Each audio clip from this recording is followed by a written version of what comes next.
ಕಾಂಗ್ರೆಸ್ ಸರ್ಕಾರ 140 ಸೀಟನ್ನು ಪಡ್ಕೊಂಡು ಇವತ್ತು ಭದ್ರವಾಗಿ ನಾವು ನಿಂತಿದ್ವಿ ಸರ್.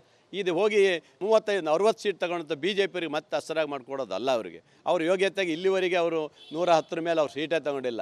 ಯಡಿಯೂರಪ್ಪ ಅಂತ ನಾಯಕರಿದ್ದಾಗಲೇ 104, 110 ಸೀಟ್ ತಗೊಂಡವ್ರು ಅವರು. ವಿಜಯೇಂದ್ರ ಮುಖ ನೋಡ್ಬಿಟ್ಟು 120, 130 ಮೊನ್ನೆ ಹೇಳ್ತಾನೆ 130 ಸೀಟ್ ಬರ್ತೈತೆ ನಮ್ಮ ಮುಂದೆ ಅಂತ. ಅವರಪ್ಪ ಏನು ಹೇಳೋರು ಗೊತ್ತಾನೋ, ವಿಷನ್ 140 ಅಂತ ಹೇಳಿ ಅದು ಬಂದಿರೋದೇ 104 ಸೀಟ್ ಬಂದಿರೋದು. ಇವ್ರ ಮುಖ ನೋಡಿ ಬರ್ತದ.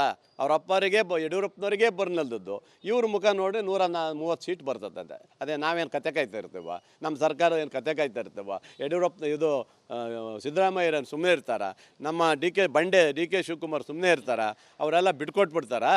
ಏನು ಇವರೊಬ್ಬರೇ ಭಾಳ ಶಕ್ತಿಶಾಲಿ, ಇವರೊಬ್ಬರೇ ದುಡ್ಡು ಮಾಡಿಬಿಟ್ಟಿದ್ದಾರೆ, ಹೆಂಗೂ ಖರೀದಿ ಮಾಡೋದನ್ನು ನೋಡ್ತಾರೆ.